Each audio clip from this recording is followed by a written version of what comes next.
E hoje, com essa voz de Ângela Rorô, que eu estou... E só pros velhos que eu vou pegar esse. Renatinho, quando eu falei, ele falou, nem sei o que. Eu falei, você não era nascido, filho.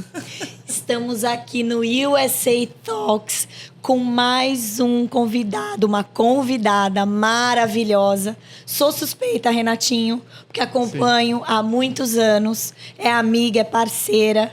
E eu adoro ajudar. Tudo que ela faz, aonde ela tá, pra mim, é verdade.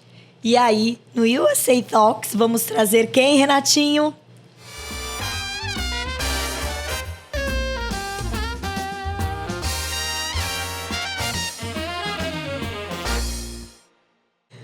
Ana Lázaro, amiga, muito bom te ver aqui. Seja bem-vinda, Ana. Obrigada, Renatinho, mais uma vez, cumprindo a minha missão aqui de comunicar a nossa comunidade, ao público. Uma satisfação, viu, Fê? Você sabe que você mora no meu coração, sabe como é a nossa agenda, uma loucura. Renatinho, a gente já teve a oportunidade de se encontrar outras vezes também. Foi.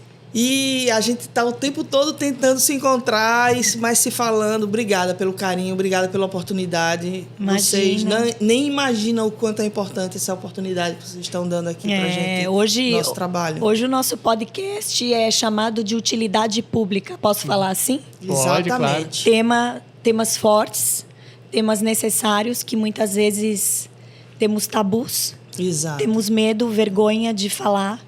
E a Ana é uma super especialista no assunto, conhece de tudo sobre o que a gente vai contar. E ela tem uma ONG maravilhosa aqui em Orlando, né? É a Hope and Justice Foundation. O maior desafio da minha vida é um propósito assim incrível que Deus me permite viver, é uma missão, né? Eu falo que a Hope and Justice não é uma instituição simplesmente uma instituição, mas é sim o propósito da minha vida. Eu entendi o porquê e para que eu vim ao mundo. E tudo que eu passei na vida, como Deus me forjou para eu fazer o que eu faço hoje. E já falando disso, eu sei, não sei se o Renatinho sabe, não sei se você sabe, como começou a Hope and Justice. Pois geralmente, quando as pessoas abrem uma instituição, as pessoas, muita gente acha uma causa, acha bacana, é importante. Eu sempre incentivo as pessoas a abrirem algo assim que vai se dedicar ao próximo. Mas também acontece muito de a pessoa ser motivada. Eu sempre atuei no terceiro setor, né? E eu passei por uma situação de violência junto com a minha família tremenda, né? Eu sofri violência doméstica, minha filha quase foi traficada aqui em Orlando, na Flórida. Nossa, coisa horrível.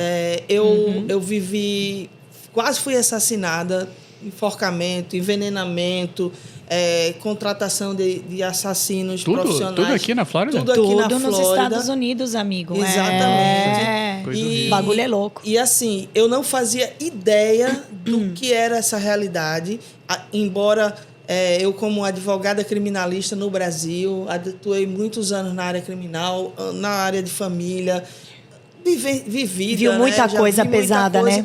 Mas hoje eu posso dizer que a grande maioria das pessoas não sabe o que de fato é o tráfico humano. Como muita gente confunde o que é violência doméstica, porque é uma coisa tão básica e tão falada, mas tem pessoas que vivem a violência e acham que a violência é só quando bate, quando machuca, quando empurra, né? Tem mulheres... Dá exemplo, amiga. Dá exemplo mulheres- de violência doméstica para nós. Tem mulheres que dizem assim, ele ou ela, né? Porque homem também passa por isso. Ele me humilha, me maltrata, me deprecia, Me xinga. não deixa eu sair, tudo que eu faço tá me depreciando, toma meu dinheiro, não deixa eu trabalhar. Mas ele só não bate em mim. Então, ele não é violência, né? Assim, Eita. Então, tá entendendo? Uma Tô. coisa tão básica que a gente sabe que essas questões psicológicas, emocionais e financeiras, né, são violências Sim. que são cometidas, mas a grande maioria das pessoas não sabe disso. Fica E aí, ignorante no assunto, né? imagine tráfico humano, que é algo muito mais complexo. É muito mais sério, né? Muito mais abrangente. Então, as pessoas... Nem eu, como profissional...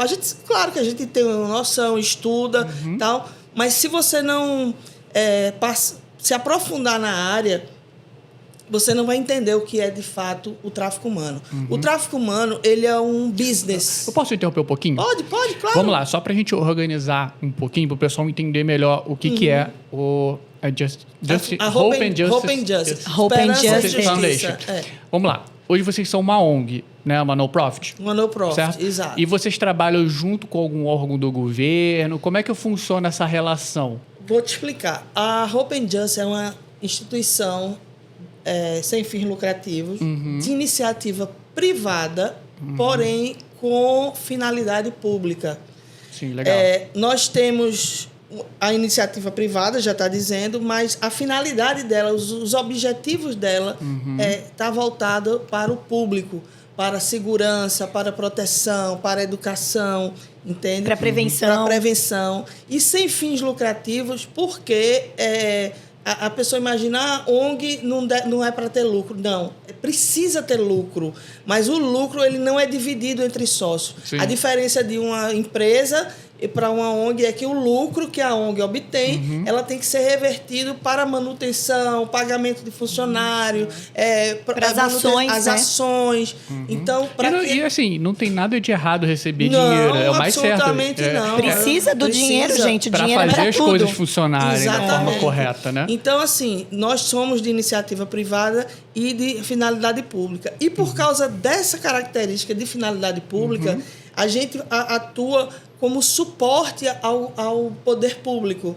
Legal. Como parceiro do poder público. Por isso que eles dão incentivo para quando a iniciativa privada apoia financeiramente a uma ONG, eles dão incentivo porque a gente faz uma atividade complementar do que o Estado faz. Sim. Que Entende? às vezes muitas coisas o Estado nem pode fazer, né? Porque existe toda uma burocracia para ser feita e outra também, coisa, é muito mais fácil o povo, a população, acessar a mim, a uma instituição, Claro. do que acessar ao poder público. Que é bem mais burocratizado, né? Bem burocratizado. Então, o governo, especialmente o governo dos Estados Unidos, eles têm o 501c3, né, que é o 501c3, que é a certificação federal, que eles concedem a instituições como a nossa, exatamente para dar esse incentivo à iniciativa privada, empresários, empresas, a doarem para instituições Porque é como a nossa. deduzido do imposto. Porque é deduzido do imposto de renda,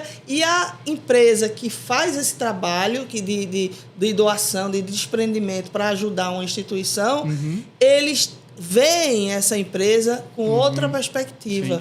E precisa fazer um trabalho sério, porque não é fácil ser aprovado, Precisa né? fazer um trabalho sério. Porque Não, essa certificação para você se É. tornar ONG aqui não Sim, somente eu já para vi. ser aprovado, mas para mantê-la, né? Para manter. Pra Sim, tem mantê-la, todas as auditorias porque e tudo tem mais. todo um acompanhamento, porque tem que andar realmente conforme as regras. Tá. Eu queria conversar com você, começar a gente, pra gente entrar já no assunto do que ela faz, quem que ela atende. Vamos começar de uma escala um pouco mais... Não vou Leve. Dizer, não vou dizer leve, corriqueiro. Não porque tem nada leve. Não tem nada leve. A coisa que é mais passível de acontecer com as pessoas, que Mais seja comum. mais comum, entendeu? De acontecer dentro depende do seu seio familiar, dentre das suas amizades. E depois a gente vai escalando isso até chegar numa situação de crise interna do próprio país. Tá? Porque a gente vem conversando... Reflexo, que é um reflexo. E esse podcast vai ser top. Só pra gente iniciar aqui. Quais são os tipos? Vamos começar sobre violência doméstica, né? E que não necessariamente pode ser só dentro da família. Ele pode ser também numa relação de amigos ou de relacionamentos. Violência doméstica, ela só é considerada doméstica dentro da família? no âmbito No household. doméstico. Household. No âmbito doméstico. Ah, não legal. necessariamente... Então, vamos falar. E quem que é o perfil que vocês atendem? Assim, quais são os casos mais sérios que vocês veem dentro dessa perspectiva? Bom, violência doméstica, a gente já falei aqui, né?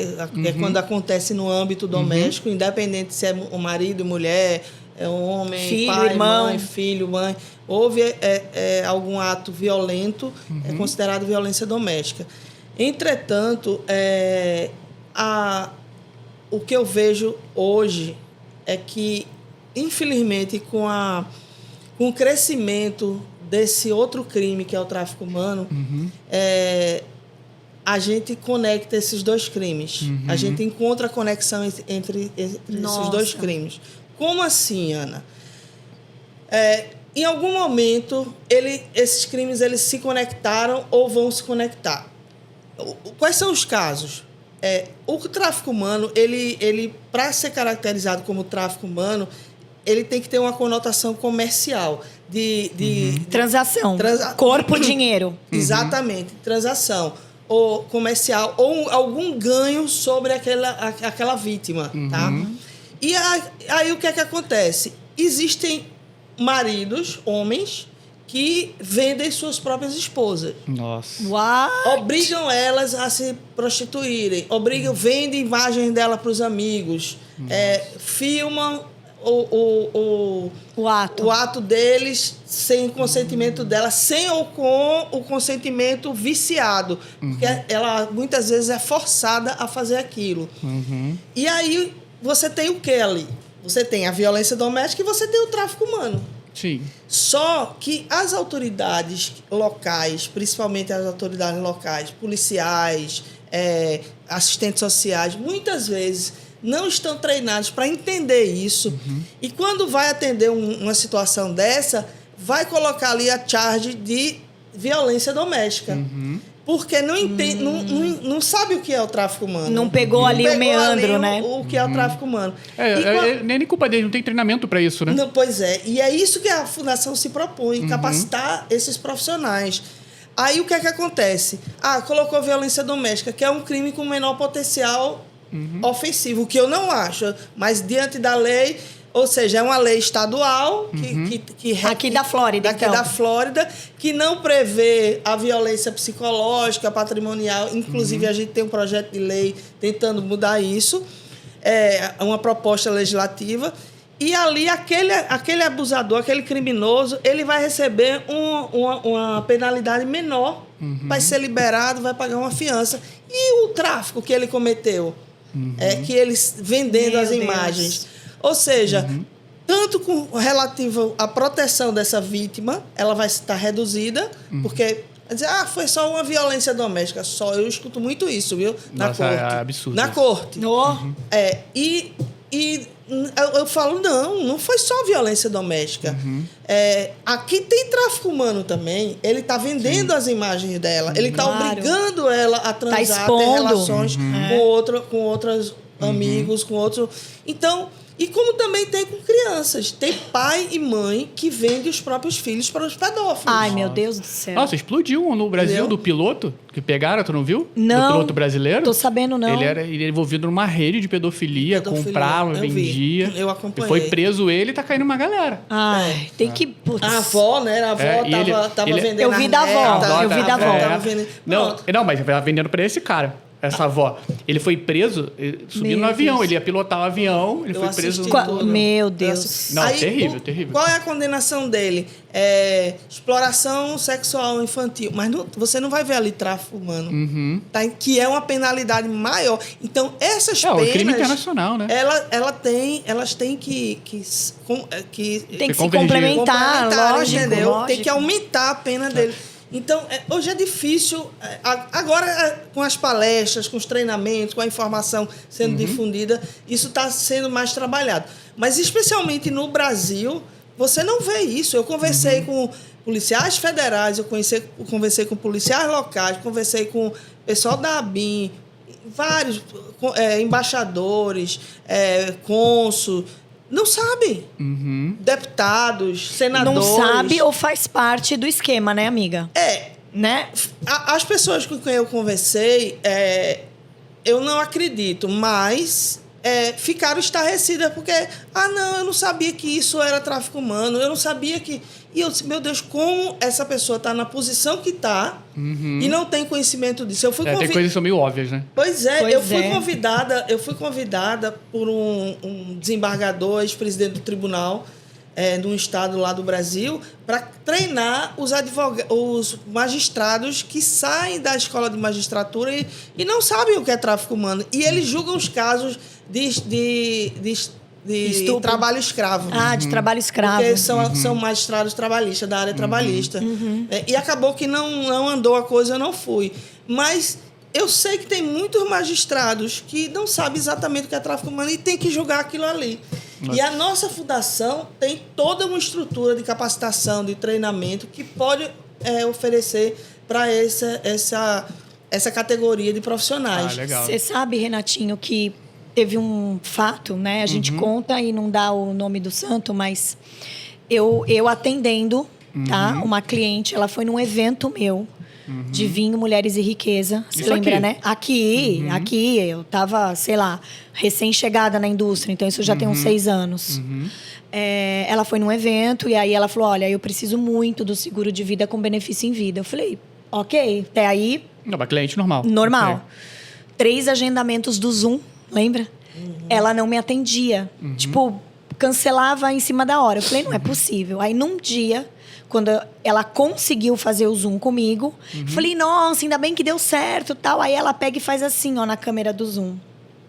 E fez assim, ó, pra mim. Ela fez esse sinal pra mim. Graças a Ana, ó, até me arrepia. Graças a Ana, que eu sempre tive contato, enfim, eu já me liguei o que era. Resumo. Nós resgatamos essa mulher e essa filha dela, que não era desse cara, porque ela casou, o cara foi buscar ela no Brasil para casar com ela, né? E a pessoa fica aqui numa Totalmente. situação de vulnerabilidade, Não, né? totalmente. Ele não deixava ela trabalhar, ele era cárcere privado. Bom, enfim, a Ana caracterizou como várias coisas. E eu fui, assim, eu vivi isso que a Ana tá falando, porque tinha todo um processo a seguir. A Ana foi instruindo a gente. Você vai acreditar que a gente chegou na corte de Orlando. Chegamos na corte de Orlando. A gente foi denunciar a violência doméstica e o abuso financeiro, porque ele dava, assim, $200 por mês para ela e a filha comer. E ela não podia trabalhar. Lembra? Lembro. E aí foi quando eu cheguei na corte, a Ana foi falando, ó, vai para tal lugar, e a gente foi. A gente primeiro abriu a queixa-crime, chamamos o policial lá na igreja para fazer a abertura. E ela comigo o tempo todo com muito medo, enfim. Você acredita que a moça da corte virou para nós e falou assim, mas vocês estão aqui fazendo o quê? Aí eu falei, a gente está denunciando um caso de violência doméstica. Ela falou, não. Ela falou, ele bateu nela? Ele Jeito. violentou ela? Eu falei, não, mas é a violência psicológica, financeira. Ela falou, aí ela, da corte de Orlando, recomendou a menina, instruiu essa minha cliente que fosse para casa, né? Provocasse uma briga. Porque se ele batesse nela, te juro por Não, Deus. isso é normal, isso é normal. Meu, a hora que eu olhei aquilo, eu falei, meu, eu achava que essas coisas aconteciam só. Não, Entendeu? Na Venezuela. Não, acontece aqui. E quantos casos a gente vê de pessoas assim que vão denunciar, mas a gente não pode denunciar um crime que não aconteceu. A pessoa volta para casa e é morta.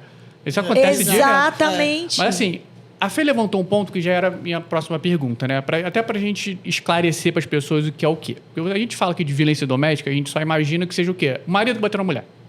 Ponto. Né? Que tipo de violência que as pessoas que pode haver assim dentro da família, né? Seja para cônjuge, pai, filho, que seja também pode ser física, psicológica, mental, financeira, e como a pessoa reage, né? Não só reage, mas como ela consegue identificar que está sendo violentada. Muitas vezes a pessoa não sabe. Né? Principalmente violência psicológica, né? Demora muito para a pessoa saber. Tem como você dar algum exemplo? Bem, tem pessoas que passam a vida inteira numa situação de violência, de opressão, e não entendem que estão sendo abusados. Você acabou de falar isso agora, e isso é fato, é verdade. Quando ela está nesse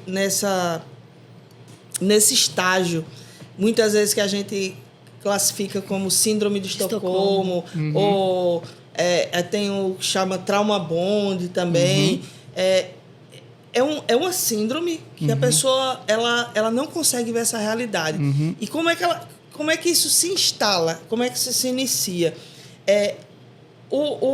As ações de agressões e E depois, o famoso morde e assopra, né? Bate a Lisa, né? Depois vai... Bate ali.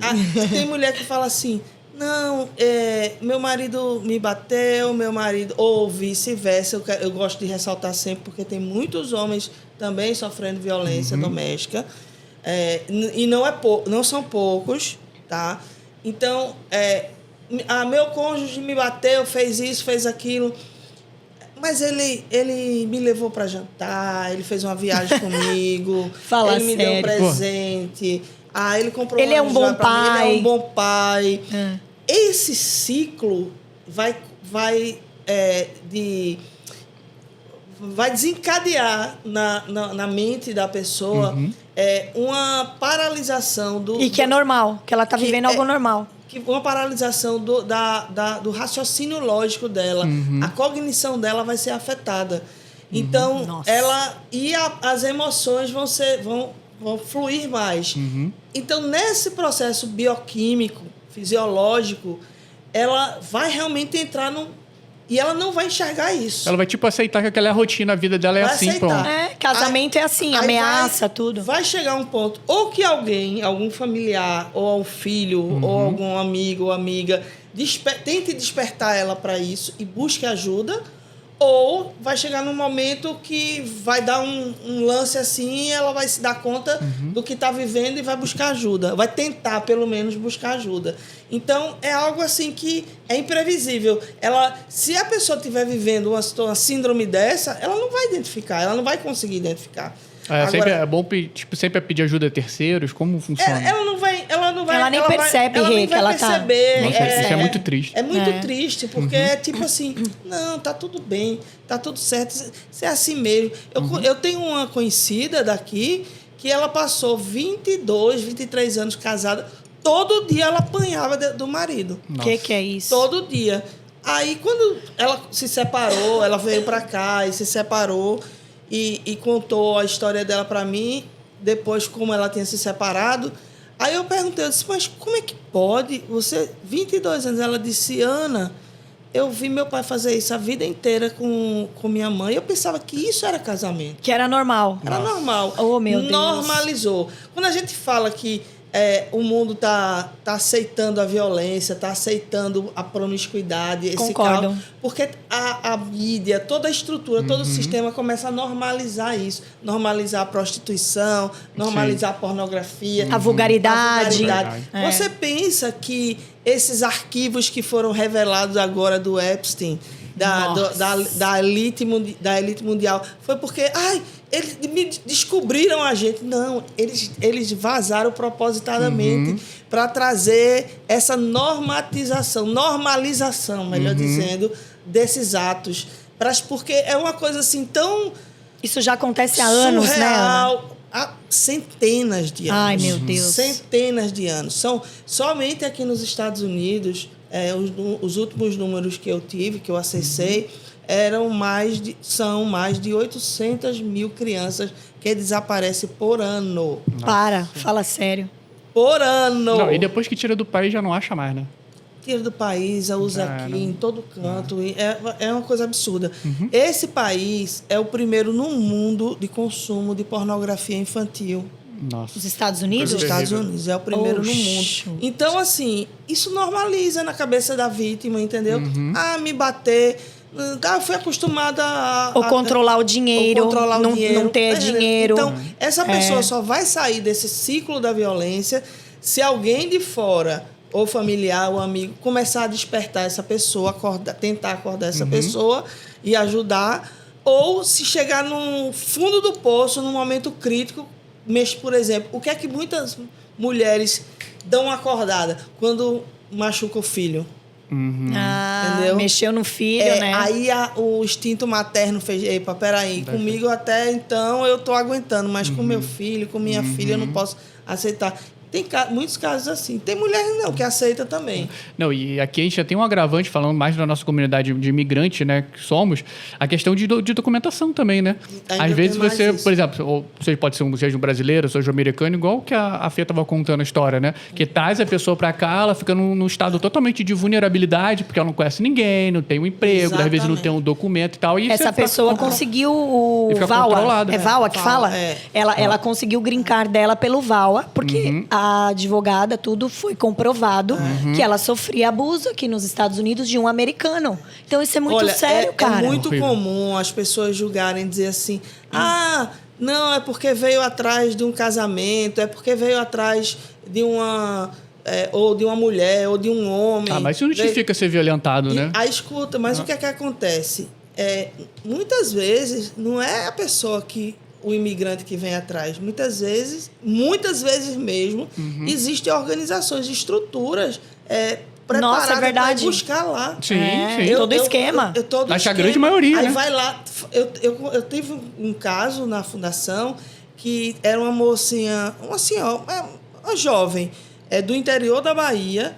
Esse cara, ele ia lá para esse interior, noivava, pegava o visto de noiva e entrava com essa pessoa. Levava lá para o meio do nada, no Texas, e botava essa pessoa para prostituir.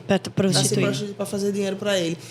Aí a gente descobriu que essa que pediu ajuda na fundação, a gente conseguiu tirar ela de lá, já era a 4ª noiva dele.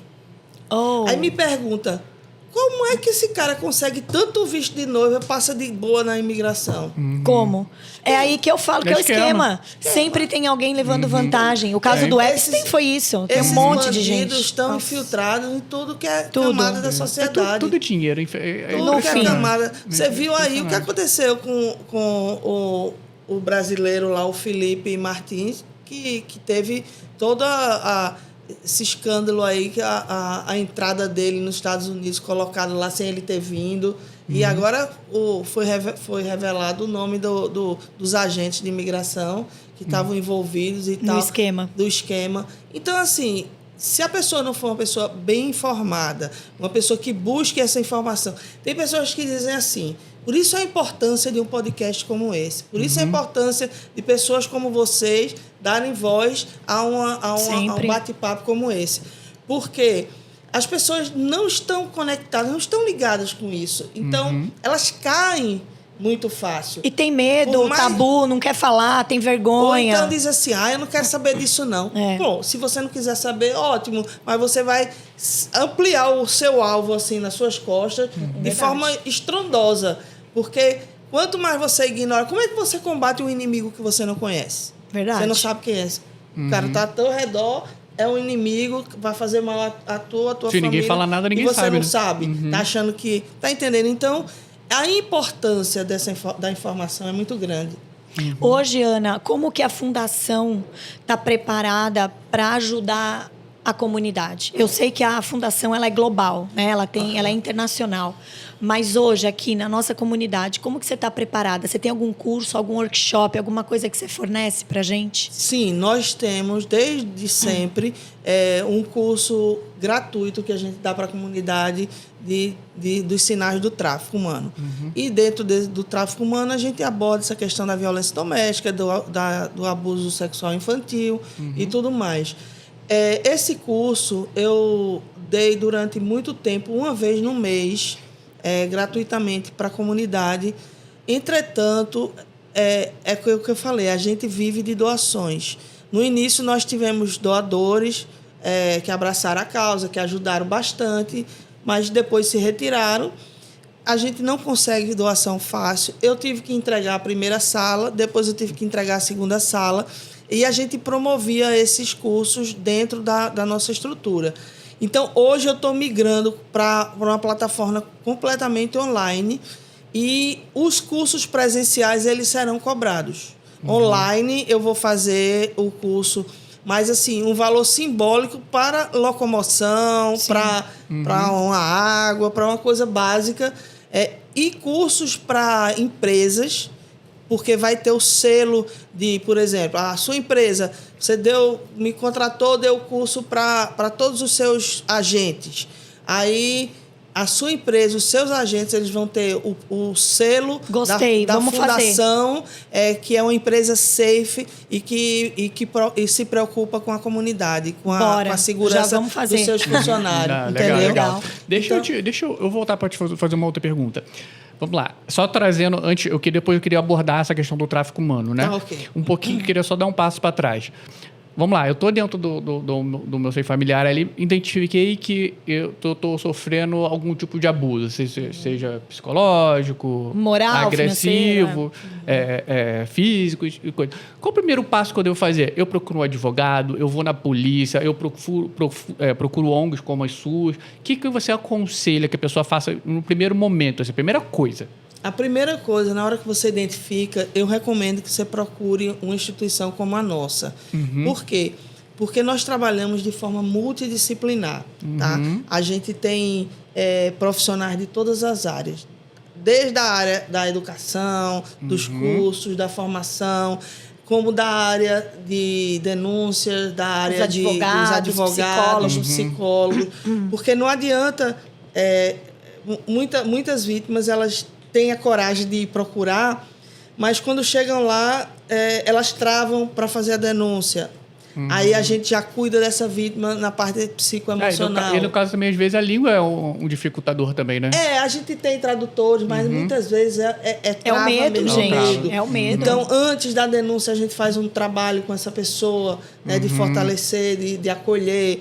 Então, Legal. assim... E a gente tem as estratégias. Para cada caso, a gente tem as estratégias.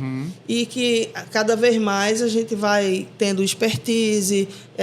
Eu tenho uma preocupação muito grande de estar sempre conectada com o que tem de mais atual no que eu faço, na advocacia de vítimas, né, o que chama aqui o advocate, com as questões dos direitos, né, tanto na área imigratória quanto na área criminal. Então, a gente tem equipes, tem parceiros que trabalham com a gente e na hora que chega a vítima, que o caso, a gente convoca todo mundo e aí começa um trabalho da equipe, dependendo de cada caso. Então, a gente faz uma análise prévia, porque, assim, nem tudo que chega é tudo verdade, entendeu? Tem a isso gente também, faz um trabalho anterior de investigação, de quem são as pessoas, o porquê, o histórico, o comportamento. Isso existe modus operandi também, né? Acho que você já tem mais ou menos esse feeling de saber quando é verdade e quando não é, né? Mas tem casos assim. Pô, eu tive casos na fundação da mulher que chegou se dizendo vítima e depois a gente descobriu que a vítima era o marido. Nossa. Entendeu? Pensa. E não foi um caso nem dois, não. A gente descobriu. A pessoa era uma psicopata, entendeu? Narcisista. Não é sociopata, né? E aí a gente conseguiu trabalhar e ajudou até o cara também, entendeu? Então a gente ajuda a família, ajuda... tem casos que chegam lá de um querendo matar o outro. A gente tem um programa para a família, para acalmar os ânimos e fazer uma separação. Aí chama as advogadas. Eu pensei numa coisa engraçada aqui. O que você pensou? O programa, bota a faca no meio assim, fecha os dois lá e vai embora. Renatinho, você sabia que igrejas é um grande foco de abuso? Fala muito sério. Olha, é o que eu falo pra minha esposa. Qualquer lugar que você veja vulnerabilidade, as pessoas sejam vulneráveis de alguma forma. Até na igreja é um lugar de vulnerabilidade. Mega vulnerabilidade. É passivo de ter esse tipo de coisa. Isso não tem a ver se é brasileiro ou não, tá? Não, é ser todo, humano. É do mundo todo. É indivíduo. E deixa eu perguntar. E essa sua ajuda, essa sua primeira ajuda, tem algum custo? Não, nós temos todo o atendimento inicial, gratuito, orientação, as 5 primeiras sessões, e aí a gente faz uma anamnese, uma análise socioeconômica da pessoa. Se a pessoa é uma pessoa que realmente não está numa situação de miséria, de vulnerabilidade extrema, aí é tudo pro bono. Se a pessoa tem alguma condição, a gente já estuda um valor social para determinado atendimento a partir de um determinado tempo. Mas, inicialmente, 5 primeiras sessões, aí tem o atendimento. o atendimento com as advogadas que são voluntárias, elas não cobram, tem processos que, dependendo do processo... Então, o meu papel é intermediar essas negociações com os profissionais. Mas o mais importante, que é o primeiro passo ali, a pessoa pode procurar sem medo, é gratuito. É gratuito. Eu vou fazer uma pergunta meio óbvia aqui, mas vou ter que fazer para o pessoal saber. É anônimo ou não? Não, pode ser anônimo. Tem pessoas que...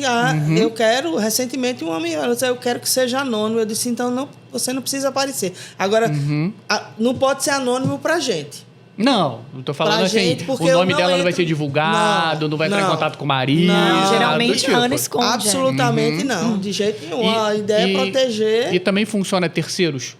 Terceiros, assim, como é que fala? Terceiros que falarem a respeito de alguma coisa, uma denúncia.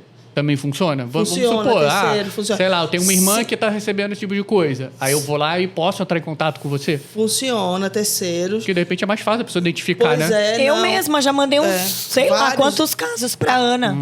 E a gente não precisa, porque o nosso papel é justamente se colocar o escudo, se colocar de frente diante dessas vítimas e deixar elas atrás e deixar a gente... Tá. E nesse caso, assim, desculpa eu te interromper Não, de novo. pode interromper. É só porque uma pergunta gera outras perguntas aqui. Vamos supor, eu tenho um parente meu, seja uma irmã ou um irmão, que está sofrendo violência doméstica que ele não percebe. Vamos supor. Aí eu vou e faço a denúncia para você. Como é que vocês atuam ali? Vocês entram em contato com a pessoa? Como é que funciona essa chegada? Veja só, não. A gente não entra em contato com a pessoa. A gente espera, por exemplo, se você chegou e falou, Ana, eu tenho um irmão ou irmã que está passando por isso, que eu vou dizer para você, Renatinho, por favor, pede para preencher ou ajude ela a preencher esses formulários. E ela tem que pedir ajuda, porque isso é terapêutico. Eu não posso chegar para ela ou ele e dizer assim, olha, seu irmão ou alguém me disse que você está fazendo isso e eu quero lhe ajudar. Não, a gente não faz isso. Muita gente faz, olha, ligue para... Não, a gente não liga. Você pode informar que existe a fundação, dizer, olha, vai lá, procura a Ana, procura qualquer pessoa, se inscreve, fala... Porque, assim, a gente precisa fazer com que essa pessoa tome a iniciativa, porque senão não vai funcionar. E vocês dão algum tipo de aconselhamento, não para a vítima, mas para essa pessoa que denunciou, de como ela abordar a vítima, de como ela trazer esse tipo de coisa? Existem metodologias para isso? Existem metodologias para isso. Ah, interessante, legal. Então, eu queria passar para já começar a descer um pouco o nível aqui, ou aumentar, não sei qual que é Aumentar a frequência. melhor forma. Engrossar o caldo. Engrossar o caldo. Vamos lá, eu queria entrar na parte de tráfico humano, né? Tanto de lá para cá, quanto de cá para lá, né? Vamos lá. Em que sentido? Porque hoje a gente sabe que os Estados Unidos é conhecido por ser um país extremamente rico, é o desejo de moradia de 1 milhão de pessoas. Quem não quer morar perto da Disney, né? Imagina, você vai ver um monte de menininha, adolescente ou até jovens adultas, tipo, vivendo numa situação um pouco mais de vulnerabilidade, um pouco mais de pobreza no Brasil, é muito fácil, né? Qualquer americano chega lá... Assediar, né? Assediar e trazer a pessoa. Vamos lá. Quais as dicas que você daria para esse tipo de pessoas? Eu quero que eu te falasse duas coisas. Como eles operam, você já deu um pouco de como isso funciona, e como a pessoa que é a vítima, a possível vítima, ela consegue identificar e se proteger para não cair nessas ciladas. Preventivo, né? Primeira coisa que a gente precisa entender é que, embora o tráfico humano ele aconteça de forma transnacional de um país para outro, ele também acontece de forma doméstica. Sim. Ele também acontece de cidade para cidade, de bairro para bairro e de uma casa para outra, e dentro da própria casa. Então, o tráfico humano, as pessoas têm a ideia muito de que pegou de um país para outro para levar. É verdade, não é mentira isso não, isso procede. Mas... qual é o custo que eu vou ter como traficante de buscar num outro país, se eu tenho na esquina da minha casa, eu tenho... É mais barato. Jovens, mulheres... É mais fácil. Que eu posso traficar, que eu posso... Né? Então, o tráfico humano, ele existe para a exploração laboral, né? Trabalho, força de trabalho. Escrava, força de trabalho. ele existe para explorar sexualmente homens, mulheres, crianças, bebês e tal. Meu Deus. Ele existe para o tráfico de órgãos, um mercado negro, né, Nossa, de isso é seríssimo, né? Holy Seríssimo. Acho até mais lucrativo se bobear do que o Muito trabalho. lucrativo. Muito. E ele existe para rituais satânicos. Minha nossa. E casamento Coisa forçado. E a servidão também. A servidão é quando você pega uma vítima, o traficante, e bota para pedir esmola para você, ou fazer... A gente vê muito isso no Brasil, né? Servir você... dizer assim, olha, você vai trabalhar para mim agora e não vai receber nada. Enfim, é uma forma de escravidão moderna. Mas a mais comum é o trabalho e a exploração laboral, por incrível que pareça. É mais, muitas vezes, do que a exploração sexual. Então, o que é que acontece? Com o advento da internet, as redes sociais, sites de relacionamento, isso se tornou assim... Você pode estar dentro da sua casa e você ser vítima de uma situação de tráfico. Ou seu filho, vou dar um exemplo, gosto do cedo. Um filho, uma filha, está na escola, está no high school e está estudando, está em casa, mas está sendo traficada. Por quê? Muitas vezes a pessoa, dentro daqueles relacionamentos de internet, é enganada e manda nudes, manda... E aí vem o que chama sextortion, extorsão sexual. O traficante fala para a vítima, olha, se você não fizer o que eu lhe mandar... Porque a início tem o groom, né? Tem todo o assédio, aliciamento, o assédio. Tem casos que o traficante, o predador, passa anos construindo uma relação de confiança e amizade com a vítima. Sim. Quando ele consegue aquilo, ele consegue o que ele quer... Aí ele diz, agora eu tenho já as imagens, eu tenho... Aí diz assim, a pessoa vai para a escola, por exemplo, aí estuda, chega em casa, fala para o pai e para a mãe que tá... eu tenho que fazer um trabalho, eu tenho que ir... Aí entra Na verdade, no está carro seguindo do ordem de traficante, terceiros. entra no carro traficante e ele vai levar para os hotéis da cidade para vender a pessoa. Mas nesse caso também, até só Meu o fato Deus. de já disseminar todo o material, tipo material de nude de pessoa, loucura. já é um crime muito sério, né? Exato, tráfico também, é tráfico, é vender Mesmo que não material. mesmo que não Esses coisa- jogos, Ana, Roblox, Tudo. não sei o quê, Fortnite... Não tem um monte de predador ali? As denúncias estão aí à torta e à direita na internet, todo mundo denunciando. A denúncia ela é fundamental. Essa divulgação é muito importante dos casos, do que acontece. Tomou uma proporção assim muito grande, mas, por outro lado, a denúncia por si só não vai trazer uma solução. Então, a gente não foca... em denúncia somente em internet. Se você olhar nossas redes sociais, tem uma denúncia, um caso aqui ou acolá que a gente expõe mais, mas a gente trabalha mais low profile. A gente, em vez de estar se ocupando e estar botando as coisas nas redes sociais, a gente está trabalhando nas investigações, está fazendo levantamento, a gente está cuidando da saúde psicológica da vítima, saúde física, de desintoxicação. Para inclusão social, né? Para inclusão pra social, para voltar, para Nossa. proteção. Então, assim, a gente aqui e acolá. E aí, por um lado, outras pessoas que se ocupam com a divulgação, beleza, ok. Mas a gente precisa de gente para ajudar a gente no que de fato vai trazer a transformação. Que vai trazer resultado, né? O resultado, entendeu? Mas eu não acho que seja ruim, eu acho que é importante você divulgar.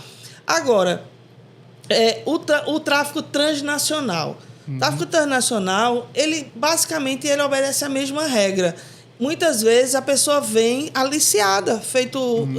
aí diz assim, porque o tráfico humano, a pessoa vai necessariamente forçada? Não. O tráfico humano, a pessoa, por exemplo, iniciou com uma proposta de trazer para os Estados Unidos para trabalhar. Não, e normalmente é uma proposta extremamente atraente, né? É. Extremamente. Aí é aquilo que eu falo. Existe um cientista, um psicólogo chamado Benjamin Mendes, que quando a gente estuda criminologia, logo lá no direito, no início, né, que antes era uma disciplina, já se tornou uma ciência, ele colocou assim, a classificação das vítimas. Aí ele bota a vítima totalmente inocente, a vítima mais ou menos inocente, a vítima culpada, totalmente culpada. Aí você fala, vítima culpada? Sim. Por quê? Porque as pessoas, muitas vezes, elas dão causa à situação dela de vítima. Elas se colocam naquela posição. Um exemplo é a vítima de estelionato. Vocês acompanharam aí agora nas redes sociais o caso da história da capelania, que o cara deu aquele golpe e tal. Por quê? Porque as pessoas vão atrás de vantagens. Facilidade. Aquele cara me procurou na fundação. Eu ganhei o curso dele fui convidado através do pessoal conhecido e tal. Fui lá, conheci ele, tudo soava muito estranho, né? Porque qual era a lógica? Tudo era bom demais, né? E qual era a lógica? É uma questão, gente, de raciocínio lógico. Qual era a lógica? O que ele afirmava que quem fizesse o curso da capelania dele e tivesse ilegal, o AIS, a FEM, o DHS, não ia prender, ia receber o certificado. Como é que órgãos federais... Meu Deus, isso não existe. Eles vão criar mecanismos para, ao invés de coibir a ilegalidade, o crime... Para facilitar. Não tem lógica, faz sentido, entendeu? Então, assim, aí as pessoas vão atrás de vantagens, não pensa. Ele veio propor uma parceria. Eu disse, cadê a documentação de tudo que você diz que tem? Ele desapareceu, não me propôs a parceria. Agora ele apareceu. Agora ele apareceu preso depois, entendeu? Então, assim, as pessoas falam o que quer e todo mundo sai acreditando e sai caindo. E tem certas situações, assim... Eu não gosto de culpar a vítima, mas tem certas situações que, se pesquisar um pouquinho... Um pouquinho. Vê a lógica. A gente vê isso.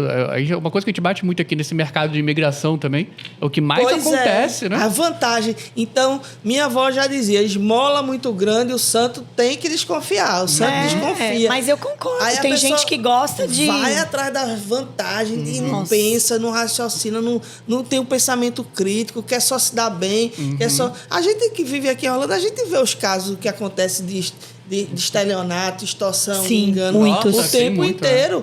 O tempo inteiro. Por quê? Porque, quando a pessoa chega para mim, eu tenho um negócio muito bom para você, você vai ganhar dinheiro, eu digo, e é bom, e por que não fica para tu? Tu vem e por que você não é rico, né, irmão? Porque tu não é rico. Então, assim, é por aí. Com essas conversas, eu digo, não, muito obrigado. Eu quero não. Então, assim, é o mínimo que a pessoa tem que ter esse cuidado de checar as informações, né? Hoje o mundo está um caos que está. Então, tem vítimas que se colocam em situação... Eu já atendi mulheres que me pediram para fazer um levantamento dos namorados americanos que me ajuda aí, eu estou namorando, o cara quer casar, quer porque quer casar, quer não sei o que... Aí eu fui e levantei o cara envolvido com pornografia, envolvido com não sei o quê. Puxou a capivara do cara. Toda. Rapaz, não faz isso não casa não sei o quê. Foi lá e casou. Por documento. Uma foi por documento, a outra não. A outra já tinha o documento. Nossa, aí é aquela história. A culpa é da vítima. É a vítima culpada. Gente, aí depois... E assim, vamos lá, gente, desculpa. Isso, não é culpar a vítima por ela sofrer a violência. É dentro do psicólogo lá, a vítima culpada, característica. E essa foi orientada. Essa é pior ainda, porque quando essas buscaram orientação de um especialista. Meu Deus. Essas realmente são culpadas. Se acontecer alguma coisa, eu espero que não. Não tive mais notícia. Mas, talvez esse seja um problema, não saber mais da notícia. Eu tenho, assim, vários casos assim que eu disse, rapaz, essa conversa não tá batendo, tem alguma coisa errada aí, entendeu? Se eu fosse botar uma consultoria para esse tipo de coisa, eu já tava aí. Então, pode falar, Fê. Não, eu ia fazer uma pergunta. Você tem alguma dica ou algum sinal que a gente pode fazer para mostrar que a gente está passando por violência? Se você tiver sobre o domínio do predador na hora. Então, são os sinais comuns, né? Que a minha filha faz muito um negócio assim. Ela falou que aprendeu na escola. Você sabe o que é isso? Eu sei, já vi já. Pedindo ajuda, tem os sinais. Tem um X na mão, que você... Aí tem que ter um batom, uma caneta vermelha, faz um X e mostra. Aqui, na palma da mão. Tem várias coisas que essas campanhas vão criando aí. Mas existe uma convenção para isso não, ou não? existe uma convenção, não. Agora, tem algo que é importante se saber. a gente, que não é a vítima, né, perceber comportamentos que não são sinais que a pessoa está dando, feito esses sinais, mas perceber comportamento, postura, saber ler uma situação onde a pessoa está sendo oprimida ali, está sendo... Sabe o que eu falo? Aí a gente faz isso nos cursos. Eu converso muito isso com a Ana, né? Isso está no livro que um dia eu vou publicar. Vai publicar comigo, hein? Com certeza. Aliás, eu te mandei, né? O resumo dele. Mandou. Então, temos que trabalhar nisso, né, amigo? É isso aí, eu vou ficar no teu pé. A gente que viveu abuso, né? Porque eu vivi vários, né? A gente tem faro, amigo. A gente percebe de longe. Quantas vezes eu tô em locais públicos, eu já olho, eu já falo, Bate o olho, já identifica. Não consegue ver no olhar. Até me arrepio, eu falo, tal, não fica perto, não sei o quê. Às vezes pode até parecer assim um grau de loucura que você tem, entendeu? Mas não é. Não é at all. Porque a pessoa que se tornou vítima, por um momento ou vários momentos, ela cria uma autodefesa, não sei explicar. É uma casca, É né? uma casca. Então a gente acaba virando meio que assim, ó, um radarzinho para essas coisas, entendeu? Uma antena que a gente identifica assim, pela tudo. Então, assim, de longe, é o que a Fernanda falou. De longe, você bate o olho assim, se tem alguma coisa errada. Eu vivi uma das experiências de identificação. Eu voluntariava no Pregnancy Center.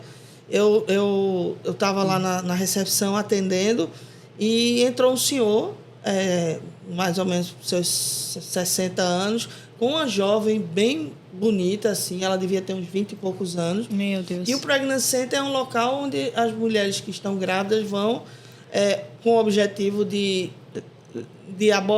aborto, mas e lá é feito um trabalho para tentar mostrar que ela pode ter o bebê sem precisar abortar, entregar para doação e tal. E aborto é permitido aqui nos Estados Unidos? Aqui na Flórida? Não sabia. Eita. E aí você, infelizmente... E aí é feito esse trabalho que a igreja faz.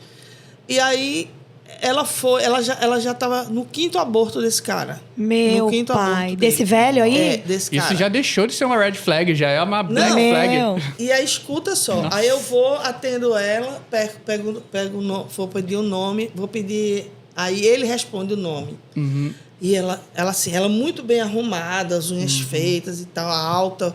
Aí eu pergunto a data da última menstruação. Isso foi tão gravado em mim que eu lembro. Ela disse que foi 31 de agosto do ano lá. Aí ele responde. Aí ela confirma.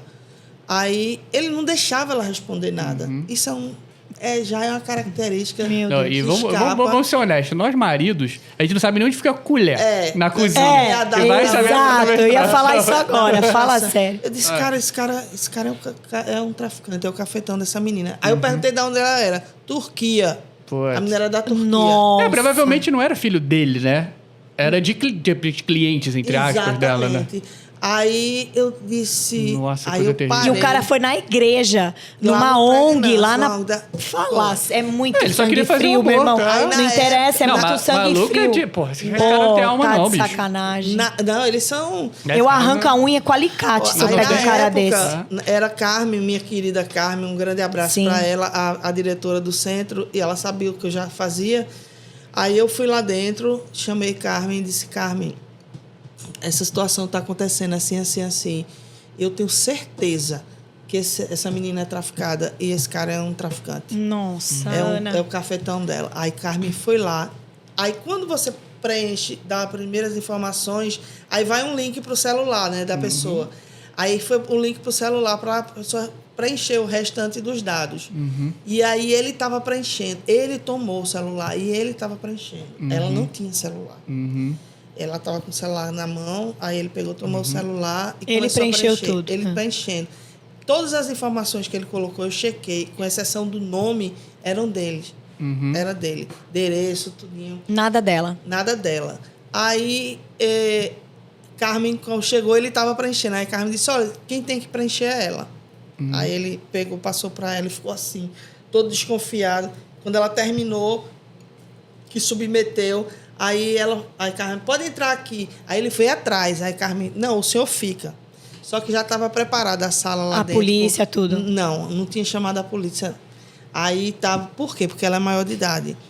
Aí tentaram, a psicóloga tentou pedir, disse, olha, se você estiver precisando de ajuda, quem é esse homem? Ela disse, não, é meu marido, eu já estou no 5º aborto. Aí, não, você está passando por alguma situação, você quer ajuda? Ela, não, de jeito nenhum, tá tudo bem, tá tudo bem. Meu Deus, síndrome de Estocolmo. Não é síndrome de Estocolmo, é ameaça. Nem isso, Ameaça. São organizações criminosas, assim... Articuladíssimas, Articuladíssimas.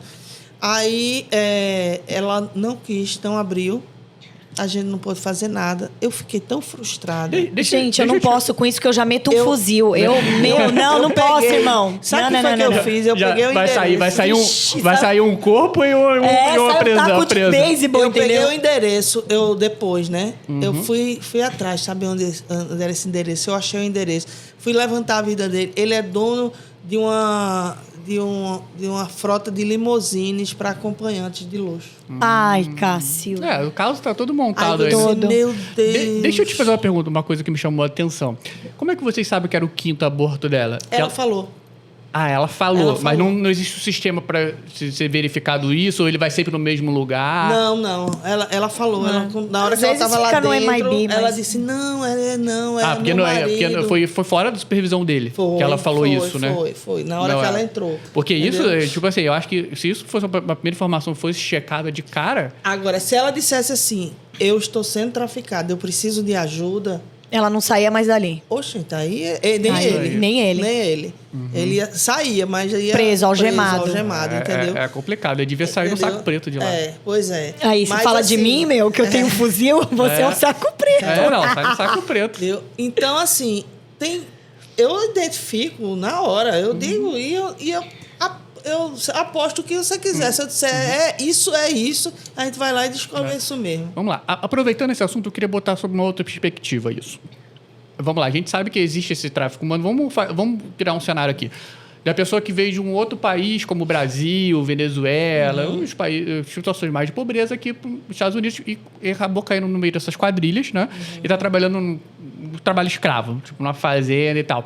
Eu sei que não tem como você me dar uma forma da pessoa escapar, porque, tipo assim, são crime organizado de fato. Mas eu queria que você contasse alguma história dentro desses casos, algum caso real, não precisa dizer nome nem nada do tipo, de alguém ter passado por isso e como ela escapou disso, para as pessoas saberem, de repente, aprenderem alguma coisa com essa pessoa. Entendeu? Bom, a gente eu tenho vários casos, né? Mas um dos primeiros casos que a gente nem tinha a estrutura toda que a gente tem hoje, de conexões e tal, mas a gente já tem alguma coisa. Uma mulher, né, divorciada, ela tem um filho pré-adolescente do Brasil. Qual estado, sabe dizer? Hein? Sabe qual estado? Goiás. É Goiânia, Mato Grosso, né? É Goiânia, Goiás. Tudo ali. Do Brasil. Tudo ali. Aquela região era por ali, do Brasil. Mato Grosso, na central por ali. Enfim, ela conheceu esse americano numa plataforma de namoro e tal. Ela é cristã. E ela se apaixonou por ele. E ela falava assim que queria casar novamente, queria ter... Então, ela fez uma carta para Deus como ela gostaria que fosse o marido dela. E ela mandou para ele essa carta.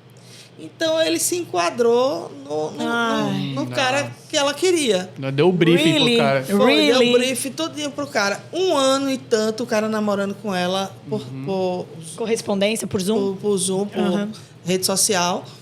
Depois foi para o Brasil, visitou ela, a família, passeou com ela. Depois financiou uma viagem porque ela queria conhecer Nova York. Trouxe ela para Nova York com o filho.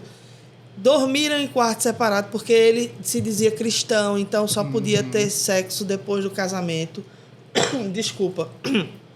E aí, ela ficando cada vez mais apaixonada, mais deslumbrada. Voltou para o Brasil, vendeu tudo que tinha. Ela tinha loja, vendeu tudo que tinha, as coisas dela, e veio para os Estados Unidos, que ele era do Alabama. E foi encontrar com ele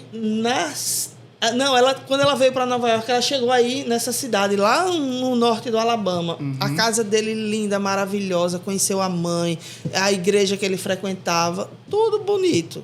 Quando ela voltou para o Brasil, que ela foi pela segunda vez, não era nada daquilo a casa. A casa que ela colocou ele era uma casa suja, toda Não emporcalhada, cheia de câmera, toda monitorada. Ela não podia sair com o filho sem ele. Ela não podia. Ele não dormia lá na casa. Ele passava o dia inteiro nos computadores lá. Ele trabalhava nos computadores. Ai. E ela toda sendo filmada. Nem a água que ela bebia era o que ela escolhia. Ele trazia a água da casa da mãe dele. Aí ela começou. Só que ela tinha internet. Ele deu um cartão a ela para comprar alguma coisa que quisesse online e tal. E ele estava planejando levar ela, comprar uma fazenda, para levar ela para uma fazenda. Meu Deus. E aí, ela conversando com uma amiga que é psicóloga no Brasil, quando ela dava uma possibilidade, assim, ela lavando, limpando, arrumando, só comia o que ele trazia. Aí ela conversando, a amiga falou para ela, disse, amiga, você está em cativeiro, você está passando por essa situação. E ela não acredita, não, é porque ele me ama, é porque ele está tendo cuidado comigo, é porque não sei o quê, é por isso, não, mas ele não me toca, não, mas não sei o quê. Aí é síndrome de Estocolmo. Aí, porque ele passou mais de ano trabalhando isso na cabeça Meu dela. pai. E o filho dela, gente? O menino alertava ela, um menino bem espertinho ele. Mas Nossa. ele, coitado, não podia fazer muita coisa. E aí, resultado, ele já estava comprando, ele tinha chegado lá com uma van com o vidro todo preto, já para organizar, para levar ela para essa fazenda, porque iam morar numa fazenda, numa coisa assim e tal e tal. Aí foi quando a amiga despertou, ela entrou nesses grupos que tem daqui de Orlando, porque também o sonho dela era vir para Orlando para conhecer a Disney com o filho e tal. A pastora Renata ela contactou a pastora Renata Loyola. A pastora Renata Loyola me contactou. Imediatamente eu entrei em contato com ela e passei uns 2 dias, 3 dias tentando acalmar ela e montar um esquema para ela sair de lá. E aí eu dei toda a orientação, aí ela disse, olha, eu tenho um dinheiro escondido aqui. Eu disse, como é que... a gente não tinha dinheiro para mandar para ela. Eu disse, como é que... eu tenho um dinheiro escondido aqui. Eu digo, então você vai fazer o seguinte, você vai juntar suas coisas, quando ele sair, que for para casa da mãe, você vai juntar suas coisas e você vai pegar um Uber e você vai para o aeroporto. Você sabe onde você está? Ela disse, eu não sei onde eu estou. Aí eu disse, me mande a sua localização agora. Ela conseguiu mandar a localização e botou ao vivo, né? Eu disse, você vai pedir um Uber e você vai sair e vai para o aeroporto. E como é que eu compro a passagem? Eu não tenho cartão aqui, não sei o quê. Eu disse, você vai ficar no balcão do cartão e alguém que vai comprar uma passagem, você vai explicar a situação, você vai dizer o que aconteceu e vai pedir para essa pessoa, vai dar o dinheiro e pedir a pessoa para comprar a passagem para você. Aí ela fez isso. E na hora dela sair, ele chegou. Putz. E ela disse, olha, ele chegou, tá aqui. Eu disse, então tenha calma. Você diz que você vai vir conhecer a Disney. Aí ela foi e falou. Aí ele disse, não, eu levo você no aeroporto. Aí eu disse, não vá. Mas ela foi. Teimou e foi. Mas ele deixou ela no aeroporto. Nossa, deu sorte. Ela desceu, que sorte. Porque ele estava acreditando que ela ia conhecer a Disney. Ele acreditou. Aí ela desceu, fez isso, chegou em Orlando, a gente foi buscar ela, botou ela dentro do carro, aí foi procurar um local para ela ficar, eu levei ela lá para Clô para comer, o filho comer, ela queria fazer. Aí eu dei toda a assistência a ela, uns 2, 3 dias, depois ela conseguiu dinheiro no Brasil, foi para um hotel, e não sei o quê, e foi embora. E pro Brasil. Disse, troque seus números, foi embora para o Brasil. Com o filho. O filho. Eu perguntei se ela queria denunciar, eu disse, olha, denuncia, ele vai fazer isso contra... Aí ela não quis denunciar. É duro, né? Polícia, Esse é o mas problema. acho que nessa situação a pessoa só quer ir embora. Aí quer sair fora disso. Teve outro caso que foi também dessa região, mesma região, 3 moças, uma já era... A que levou já era garota de programa. E convenceu essas 3 amigas a irem... convenceu as 3 amigas a irem para Bruxelas. Iam para Portugal e tal e tal. Aí uma delas não foi, ficou. desconfiada, ficou. Cada mulher linda, sabe? Cada mulher. Aí, aqui não foi. Aí chegaram lá, elas foram colocadas para prostituição. Sem saber. Só uma que sabia. Só uma que sabia, que era a amiga É a da daqui onça. Tá no tráfico. Ela Já tá dentro do já esquema, trabalha, né? já tá no Ela esquema. tá no esquema. Então, essas duas. Aí, uma delas ligou para a outra que ficou no Brasil e disse assim: amiga, não vem, isso aqui a gente tá passando por isso. Os caras estão vigiando a gente tá no Meu Deus. apartamento vigiado, com os caras armados, com não sei o quê. E era um brasileiro da região dela que era. Junto, o cara casado com a mulher, com o filho, com tudo, no esquema fazendo isso. Nossa. Aí a gente, tudo por telefone. Aí eu acionei o consulado, acionei uma organização que tem lá, parceira nossa, isso em Bruxelas. A gente começou a fazer o trabalho. Essa moça achou a gente no Google, a Open Justice. Aí quando ela entrou em contato com o Cris, que é o Cristóforo, do professor. Aí Cris mandou entrar em contato comigo. Aí a gente começou a fazer o trabalho. Eu mandei preencher os formulários. Todas tinham que preencher o formulário. Mas aí como é que não elas lá, a amiga. Tá. A amiga. Com o nome, com todas as informações. Então elas saíram daqui para lá. Do Brasil. Do Brasil. Saíram do Brasil para Bruxelas. É que vocês levaram... essa menina que não tinha ido, ela veio para cá? Não, ou você atenderam ela lá? no Brasil. Tudo no Brasil. Brasil. Ela achou a Open Justice na internet. Aí a gente conseguiu, aí o consulado conseguiu a passagem de volta para ela e tal. Foi até cônsul daqui em Miami, eu esqueci o nome dele. Atendeu tudo lá e deu certo, né? Deu certo e aí a gente entrega para a Polícia Federal, entregou lá para o Interpol, essas coisas todas. Mas eu tenho tudo guardado, tudo arquivado desses casos. Foto, nome, endereço, telefone dos caras. Eu tenho tudo. Eu tenho todo um arquivo desses criminosos. Meu Deus. Que eu guardo para o histórico e para o futuro, que a gente possa precisar. Né? Tem todo um relatório. É bom ter isso organizado, né? Até para futuras vítimas também conseguirem identificar. E eu vou escrever meu livro também. Eu preciso dessa... Com o Renatinho. Faz comigo. Vamos escrever. Ô, Aninha, quais são os 2 grandes projetos que estão por vir? Nossa, maravilhoso. Muito bom. Antes de a gente entrar nisso... Desculpa, eu posso fazer só mais uma outra? Não sei, não sei, Renato, tô pensando. É coisa rápida. Dá com tempinho? Não sei, Renato, vamos ver. Tá, vamos lá. Eu queria escalar isso um pouco mais. Tá. Vamos lá. Meu A Deus. gente já falou de violência doméstica, tráfico humano e uma coisa muito interessante que a gente estava falando dos cursos que você vai começar a dar, né? Quem está aí, quem assiste noticiário, vê toda essa situação sociopolítica que a gente está vivendo aqui no mundo, esses conflitos que têm acontecido principalmente em países como Dubai, por exemplo, que eram tidos como seguros, né? E assim, acaba sendo a possibilidade de acontecer aqui pra gente. Eu acho que no Brasil é um pouco mais remoto, porque eu acho que o pessoal já vive um pouco na violência, né? Ali já é a violência. E você estava me dizendo aqui que estava dando um curso, eu queria que você falasse um pouco mais sobre isso, sobre como se comportar numa situação desse de caos urbano, um ataque terrorista, ou uma situação ataque cibernético, uma guerra interna civil, alguma coisa do tipo, que você tenha ou que faz um deslocamento rápido, ou que você tenha que se proteger na sua casa, né? Bom, a gente tá trabalhando numa iniciativa agora de proteção de famílias, pessoas e famílias, comunidades em situação de emergência e crise global. É treinamento.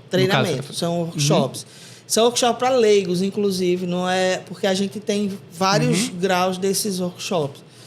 Então, a ideia é a primeira etapa desse workshop ser focada na questão da comunicação. Primeira coisa que falha numa situação de crise e emergência num determinado local é a comunicação. Se fala na queda de internet, e isso até é estratégico do lado inimigo, né? Exatamente. Então, corta a comunicação. Nós estamos, de fato, vivendo um momento de crise global. A gente está vendo aí as grandes potências, China, Rússia, Estados Unidos, se armando, os players. A gente vê conflito no Oriente Médio, Israel lá com os terroristas. Tá muito war, né? Tá bem war. Então, a Ucrânia com a Rússia, agora no América do Sul também, né? Então, assim, só não enxerga quem não quer enxergar, né? Para onde a gente está indo e o que está escalando globalmente falando, né? E, inclusive com esses embargos econômicos, com a questão agora do Estreito de Hormuz lá bloqueado, o Irã sem recuar, terrorismo, lá na tríplice fronteira, né, do Brasil, Paraguai e Argentina, terroristas. Então, assim... Os traficantes também. Os traficantes, as organizações criminosas, né, tráfico de pessoas, tráfico de droga. Então, assim, eu sei que o brasileiro ele não tem essa cultura, dessa cultura de preparação. Graças a Deus, a gente vive num país que tem essa cultura até pela história do próprio país. É um país que lidera, né, as guerras. É um país que passou por muitas guerras, né? Conflitos. Muitos conflitos. E aquela história também.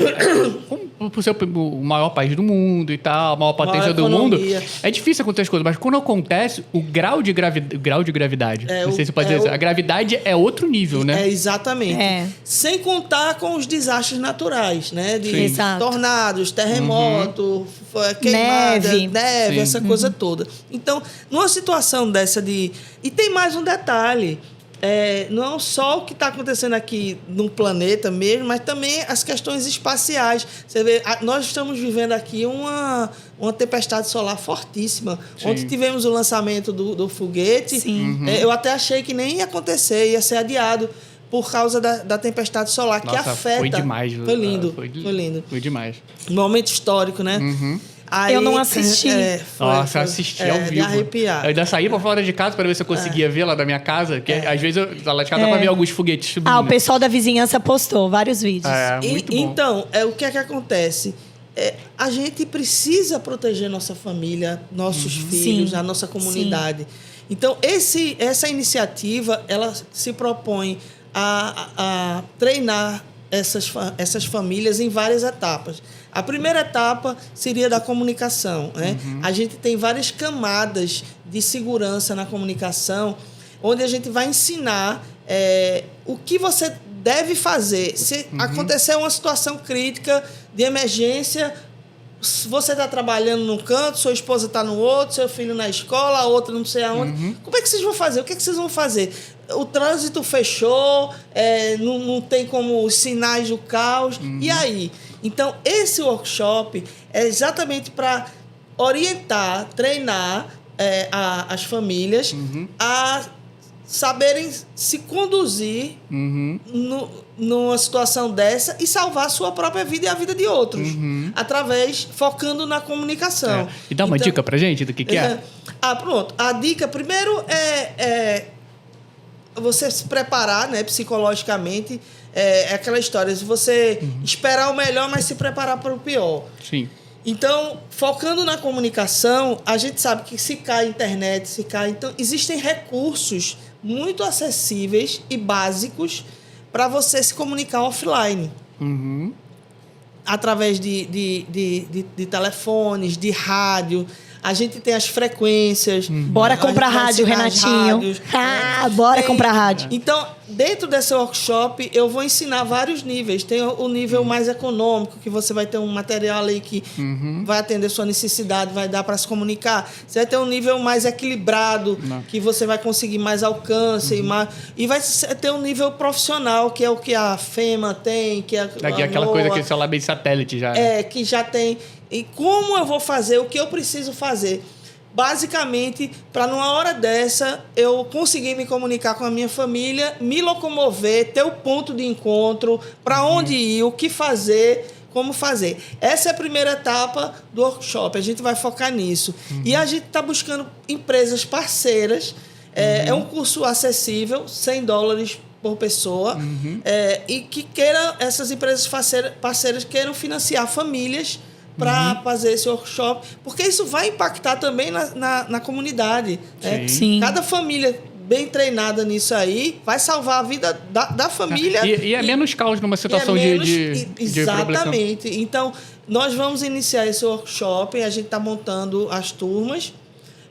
Quem tiver interesse, é só enviar um e-mail para a Fundação, que eu vou deixar aqui o e-mail da Fundação, e a gente vai agendar ainda a data. Depois eu só vou agendar a data depois que eu tiver pelo menos a primeira turma fechada. Olha só, lembrando quem está assistindo o USA Talks, você que é empresário, você não precisa ser da região de Orlando, empresário de qualquer lugar do mundo, tá? Você pode contribuir. Isso tem um benefício fiscal. Não que você vai fazer por conta do benefício fiscal. Primeiro que você tem que fazer isso por uma questão de utilidade pública, mas que você faça também, caso você queira. Tem o benefício fiscal, porque a ONG é do 5036, que é o órgão que pode habilitar, deduzir o imposto. Então, assim, a Ana, ela precisa muito, gente, de mim, de você, de todos os empresários da região que possam contribuir com a organização dela, porque já deu para perceber aqui no podcast que a coisa é séria, é necessária, pode acontecer comigo, com você, com qualquer um. E é um dinheiro que o empresário já vai gastar. Ele só vai destinar para um lugar diferente. Já vai, por que não? Mas olha só, eu quero mais dicas, né? Ai, meu Deus. Esse negócio é muito legal. Essa do rádio, tá? Vamos lá, a gente tem a do rádio, né? Porque é a questão da comunicação. Agora eu queria saber se você aborda duas situações diferentes, né? Desse curso que você vai dar. A questão, por exemplo, se eu precisar me deslocar, né? Vamos supor, deu uma, sei lá, aconteceu alguma coisa... Ainda mais você que tem Tesla, acabou a bateria. Empurra. Quero ver. Aí pensa assim, você tem que se deslocar. Tem uma alta de fogo. Não sei, aconteceu, tacaram uma bomba nuclear aqui e você tem que sair da cidade que todo mundo tá derretendo. Uma situação. E a outra situação é, tipo assim, situação de como é que fala? De confinamento. Vamos supor, ninguém pode sair. Fechou tudo, tipo meio que uma pandemia, só que com esteroides, entendeu? Fechou tudo, ninguém vai poder sair de casa, não vai poder nem ir no quintal. Confinamento. De confinamento. Aí você está sem comunicação e aí você não sabe o que está se passando. Não, vamos supor que, tipo assim, a comunicação está resolvida. Tá. Entendeu? Eu quero saber como eu me preparo para essas duas situações. Eu já consigo me comunicar. Tipo, falta de comida, falta dessas coisas? Entendeu? Eu já consigo me comunicar, mas o que eu vou comunicar, entendeu? É exatamente o que acontece, é o seguinte, nessa situação crítica, você está confinado, você não pode sair, você tem a comunicação. Então, você tendo a comunicação, você tem informação. Você tendo informação, você vai saber exatamente o que você vai fazer, o que é que está acontecendo, aonde estão os inimigos, onde você pode ir, como você pode ir. Você já está na vantagem aí, de quem não tem a comunicação. Tá? Aí eu estou confinado e agora... aí a gente vem a segunda etapa de outro workshop que a gente vai fazer mais na frente, que é justamente orientar como estocar alimento, o que tipo de alimento você deve estocar, para você também não estar estocando coisas que não vai ter necessidade ou que você pode passar sem. Alimento, medicação, material de higiene, como você pode conservar esses alimentos. Então vem a segunda fase dos treinamentos, que são focados, essa fase é focada nessa questão da sobrevivência pelas necessidades básicas, alimentação, dentro do cenário de higiene, confinamento. Hidratação, né? Exatamente, higiene dentro do cenário de confinamento. E aí você vai aprender o que é que eu posso fazer, o que é que eu estoco, o que é que eu não estoco, o que é que eu tenho que ter em casa, como eu tenho que conservar, o que eu tenho... Então, a gente vai fazer um workshop sobre isso. Que legal, que legal. E a terceira fase, aí diz respeito à questão da segurança. Que arma, que tipo de arma, o que é que eu posso ter, o que é que eu não posso ter, o que é que eu estou dentro da legalidade. Pode fazer só esse? Aí, Léo, você já pode comprar sua Glock. Aí, ó, agora eu deixo. Aí, dentro desse, a gente vai ter também instrutor de tiro, instrutor de defesa pessoal. Eu quero fazer esse, Ana. Então, a gente vai ter 3 fases. Porque, assim, é complementar na outra. Tudo bem. Aí você disser assim, essa primeira, segunda eu já tenho, eu já sei, quero fazer a terceira. Ok, tudo bem. Você tá pronto para a comunicação, já sabe o que é que você tem que fazer, não é o problema. Você faz só a terceira. Que legal. Legal. Muito bom, Ana. Isso daí parece que é uma coisa boba, mas é extremamente importante, né? Não, necessário, gente, necessário. Porque hoje tá tudo bom, mas amanhã a gente não sabe, né? Que é isso? Há mais ou menos 10 anos eu venho fazendo a minha preparação. Mais ou menos 10 anos. Sério, amiga. Já viu aquele programa Sobrevivencialistas? Exatamente, há mais ou menos 10 anos. Vou lá pra casa da Ana, se der problema. Mas não tá tudo lá em casa, não. Tem locais estratégicos. Não é isso. Você tem que ficar amigo da Ana. Pra saber os locais estratégicos. Só mandar um zap, ou sei lá, esse comunicação aí, a frequência do rádio, pra Ana, entendeu? Aí a gente, Ana, onde eu vou? E aí, assim, você tem a sobrevivência urbana. Agora, por que é que eu dou esse treinamento? Primeiro, porque eu já faço para mim, né? Eu já sei muita coisa. E segundo, eu fui preparada para isso também. Eu sou como é que chama em português? First Responder. Você é primeiro socorros. First Responder. Socorrista. Emergência em desastres. Sim. Eu tenho o curso do CERT, que é a Community, que é da Prefeitura de Orlando. Eu tenho curso na FEMA, terrorismo, bomba, armas. Eu tenho cursos, eu tenho todas essas certificações porque eu gosto de fazer isso. Caraca, eu vou me mudar pra perto dela. Eu me senti mais protegido. Da hora. E assim, eu gosto. E assim, eu não vou poder dizer o que eu vou fazer aqui pra frente, né, para me especializar mais ainda. Que é surpresa. Que é segredo, na verdade. É segredo de Estado. E pra Fernanda, mas que vai trazer mais um conteúdo muito importante que eu vou trazer para a comunidade depois. Eu vou estar dentro do ambiente que é focado nisso, de defesa, então, onde eu vou poder ajudar a comunidade depois. Nossa, que legal. Então, já estamos, 1h20 já. Maravilha. Eita, Lelê. Todo mundo precisa comer, precisa trabalhar. Vamos falar vamos chegar no finalmente, vamos falar dos projetos agora, Dos projetos. Fê. Vamos falar. Os projetos para 2026. A gente tá tendo a bênção, né, de ter uma parceria com a Go Filmes Produções, que é do Juliano De Luca.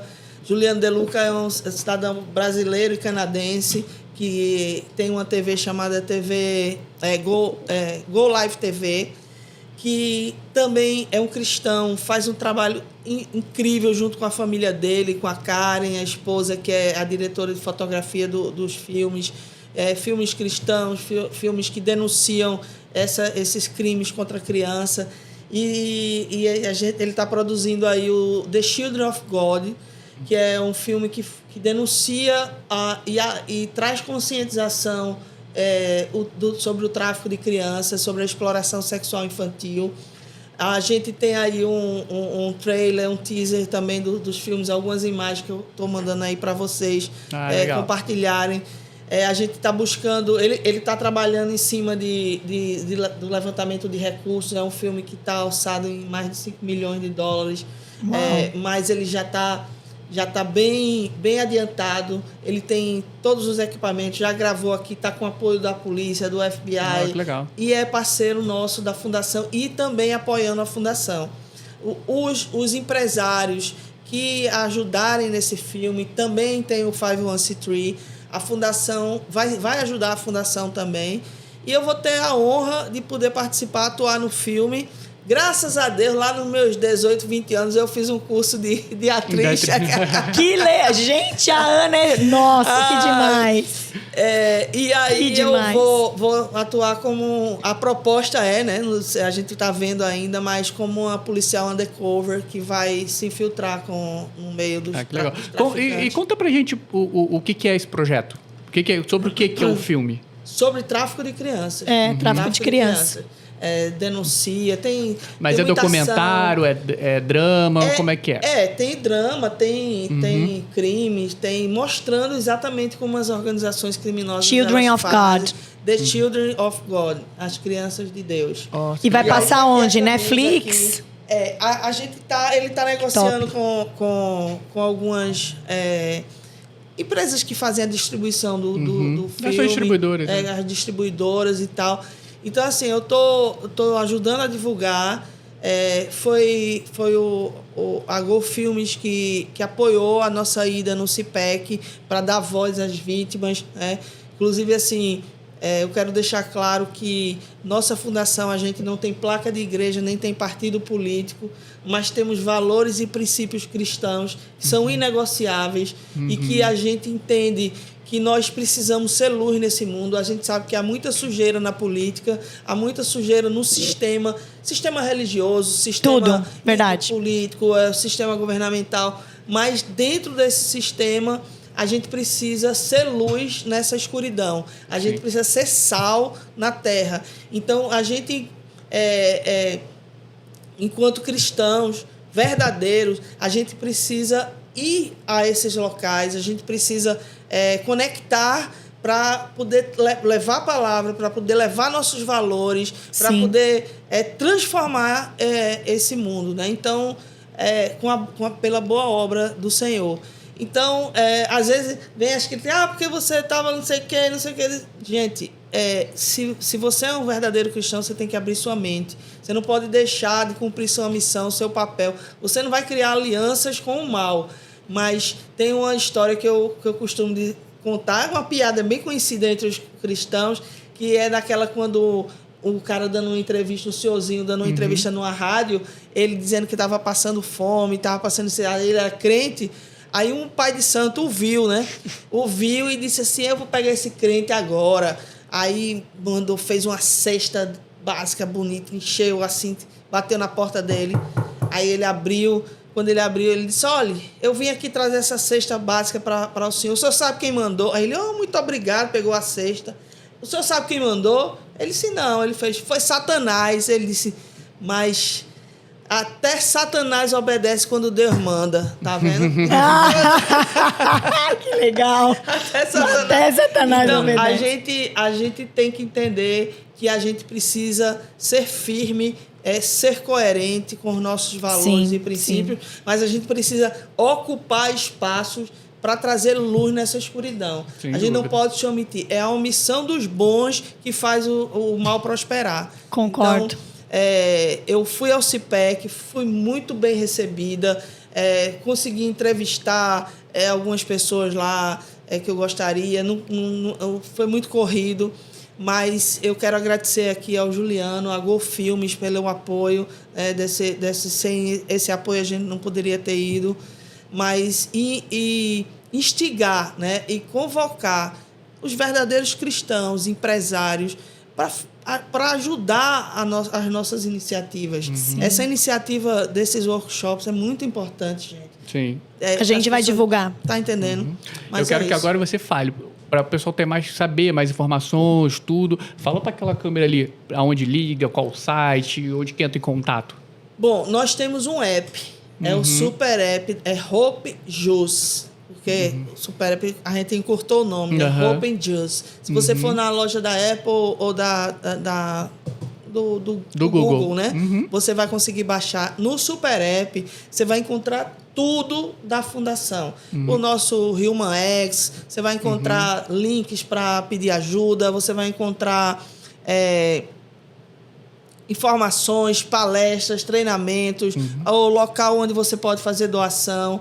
Além do Super App, a gente tem o nosso Instagram, tanto da Hope and Justice USA quanto o Hope and Justice Brasil. Então, temos o nosso Instagram também lá linkado. E qual que é o Hope and Justice Foundation. Daí, só tem esse Instagram tanto para o Brasil quanto para os Estados Unidos? Não, do Brasil é Hope and Justice Foundation Brasil. Com S ou com Z? Brasil com Z. Brasil com Z. É importante saber. E temos o Super App. E estamos aí, o nosso site, no momento, ele está fora do ar, porque está sendo reformado, como a gente está ampliando a nossa plataforma. Mas o Super App atende bem. E o Facebook também. Temos uma página no Facebook. Open Justice Foundation. Ah, que legal. Muito legal, nossa, né? Muito bom. Ai, amei, Ana. O que você aprendeu? Nossa, muita coisa. Enfim, sei lá, eu sou fã desse trabalho da Ana, porque... E você faz esse trabalho junto comigo, né? Você faz. Eu sou a undercover da Ana. Você faz esse trabalho junto Vocês são comigo. cúmplices, então. Porque eu vejo que isso funciona, é necessário, é importante. Levo isso com muita seriedade. Eu sempre falo isso para Ana, que se na minha época, né, lá, quando aconteceu comigo a primeira vez, eu tivesse uma Ana, tivesse uma Hope and Justice, ou se a minha família, pelo menos, tivesse um pouco de conhecimento, muita coisa teria sido diferente, A né? importância da informação, né? Então eu sou partidária assim da informação, da comunicação, do conhecimento. Conhecimento expande a tua cabeça, a tua alma. Exatamente. E a gente tem obrigação moral. Eu concordo com a Ana da gente colocar isso para todo mundo conhecer, entendeu? Agora eu gostaria de fazer um apelo, aproveitar e fazer um Manda apelo ver. aqui às lideranças das igrejas, que abram as portas para a gente dar esse treinamento. Boa. Eu vejo tantos casos que chegam até a fundação, que tem acontecido dentro das igrejas, pastores queridos. A gente tem treinamentos para capacitar profissionais, lideranças dentro das igrejas, de graça, gratuito. Será que é por isso que não vão? Porque é de graça? Não. Será que eu tenho que cobrar alguma coisa? Não. Pois é, a gente preguiça. oferece. E os líderes daqui de Orlando, meus queridos pastoras, amigos, gostaria de fazer um apelo a vocês. Botem a mão na consciência. E eu sei que é muita luta você dirigir uma igreja, não é fácil. Eu já fui também dirigente de igreja, já fui liderança dentro de igreja.